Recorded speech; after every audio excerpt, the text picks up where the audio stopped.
propriétaires de cette maison aux alentours de Bruxelles se sont concoctés un petit coin de paradis. Ici, tout est très chic et glamour. S'il y avait un peu plus de soleil, on aurait presque envie de passer ses vacances ici. Et pourtant, jusqu'à ce qu'un architecte d'intérieur refasse tout de fond en comble, la maison était loin d'être aussi pimpante. Donc, il s'agit d'une maison des années 50, d'un style très classique, mais qui souffrait d'un grand problème de luminosité intérieure. Alors nous sommes intervenus à deux niveaux. D'une part au niveau du jardin, à l'extérieur, en dégageant la végétation et en recréant un espace plus dégagé, plus épuré au niveau de la terrasse.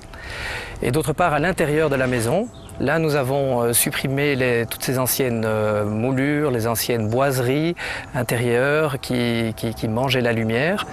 Et nous avons épuré tout cela avec des jeux de faux plafonds et une peinture en blanc de l'entièreté de la maison. Les faux plafonds, c'est aussi pour créer un effet de continuité entre les pièces, de même que l'élargissement de toutes les ouvertures. Mais au fond, pourquoi avoir fait les murs tout blancs ? Alors la maison telle qu'elle était construite dans les années 50 disposait de beaucoup de décrochages. Il y avait énormément de moulures, de poutres, donc de contraintes au niveau de l'architecture que l'on devait effacer. Donc le fait de peindre tout l'intérieur en blanc nous a permis de faire disparaître tous ces décrochages et nous permet de disposer de supports pour mettre en valeur les objets de décoration. Le blanc est rehaussé par des valeurs sûres comme le beige et le marron. Et maintenant, parlons un peu des matériaux. Très important, les matériaux. La chaleur dans cet espace a été créée essentiellement par le mobilier et par les matériaux aux coloris plus forts. On va retrouver notamment le wenge brossé. On va retrouver également le chêne brossé, teinté grisé. Même teinte que le parquet, pour une question d'unité.